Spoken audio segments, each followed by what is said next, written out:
Hello, everyone, and welcome. Welcome to this audio podcast. This audio podcast is part of the cytometry cyclone. This audio podcast is part of the Rakas and Bombard episode, and this audio podcast is part of a as part of a Storm Robotics production. In this audio podcast, as continuing a look at the importance of interleukin 2, interleukin 7, and interleukin 15 and co-stimulation in human kidney transplantation or human kidney transplantation or human renal transplantation.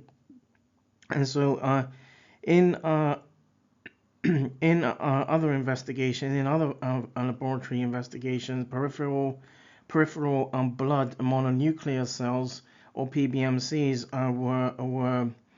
were isolated through the use of what was referred to as a FICOR preparation from healthy volunteers. The research informed that a renal transplantation or kidney transplanted informed that in kidney transplanted and where the use of anti-CD25 monoclonal antibody monoclonal antibody would have been utilized or have been part of our pharmacotherapy. The mean serum peak plasma concentrations was in around 20 plus or minus 14.4 micrograms per ml post one dose of the monoclonal antibody. Another monoclonal antibody referred to as daclizumab. At a dose of 1 milligram per kilogram and 3.66 plus or minus 0.090 microgram per ml after a dose of additionally monoclonal antibody basiliximab of 20 milligrams a dose on day 0 and on day 4 had been a part of the investigations and have been part of the of this particular laboratory investigation. And investigators had informed that it is reasonable to assume that in vivo T cell activation cascades mediated by interleukin 2 or IL-2 are hindered by these monoclonal antibody immunosuppressants. Laboratory research or laboratory investigations have also informed that T cell proliferation driven by alternate growth factors, interleukin 7, IL-7, and interleukin 15 or IL-15, are only affected by anti-CD25 monoclonal antibody BT563. Once applied immunosuppressants have been part of pharmacotherapy. Daclizumab and basiliximab are also suppress interleukin 7, IL-7, and interleukin 15 reactivity, but only about 40% in the presence of 10 micrograms per ml of basiliximab. Therefore, it has been postulated that the inhibition of interleukin 7 mediated reactivity by anti-CD25 gamma chain signaling had mediated reactivity by anti-CD25 gamma chain signaling events. And investigators actually concluded that the T cell dependent rejections during anti-CD25 therapeutics or pharmacotherapeutics could be a result of spontaneous interleukin 7, IL-7, and or interleukin 15 or IL-15 responses. At the same time, laboratory investigators had also shown that mechanistics, or the mechanisms for interleukin 15, IL-15 action, are initiated and dependent on the formation of a stable complex between IL-15 and IL-15 receptor alpha.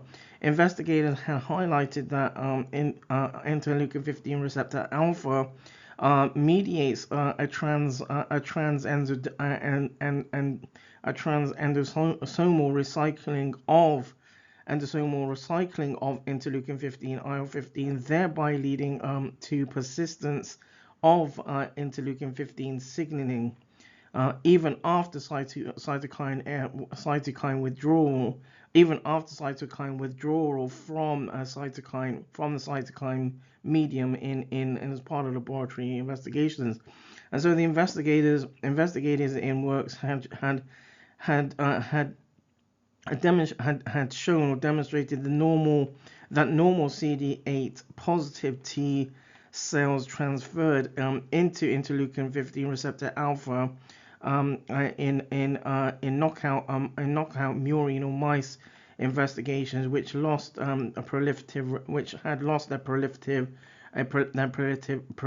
response, whereas interleukin 15 receptor alpha in knockout CD8 positive proliferated in CD8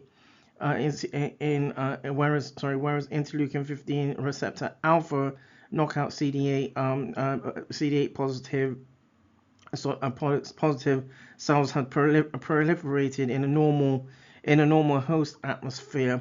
Investigators ultimately have informed that there could be a feedback regulation of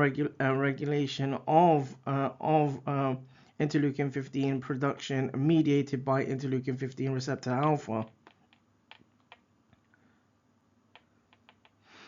Additionally, although immunological tolerance have been induced successfully in rodent laboratory investigations by numerous protocols, including treatment with anti-CD4 anti-CD25 and anti-CTL4A and anti-CD40L antibodies. No equivalent success had been attained in amongst human renal transplantation in a part of some of the early laboratory works. And so in a laboratory investigation, one team also looked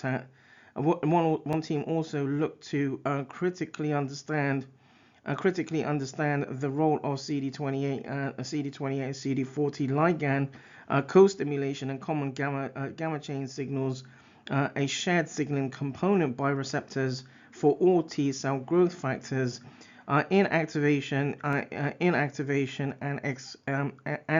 expansion of CD4 positive and CD8 positive T cells in the allergenic hosts. The CD4 and CD8 compartments are most likely governed by distinct mechanistics in vivo and targeting with co-stimulatory and gamma chain signals may be highly effective in certain cytopathic conditions involving activation of both a CD4 positive and CD8 positive T cells. Investigators had identified that CD4 and CD8 compartments or components are likely overseen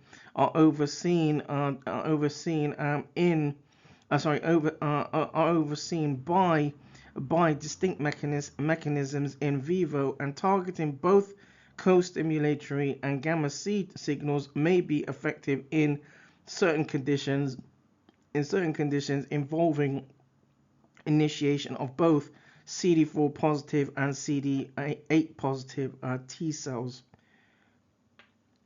That draws this audio podcast to a close. This audio podcast is part of the cytometry cyclone.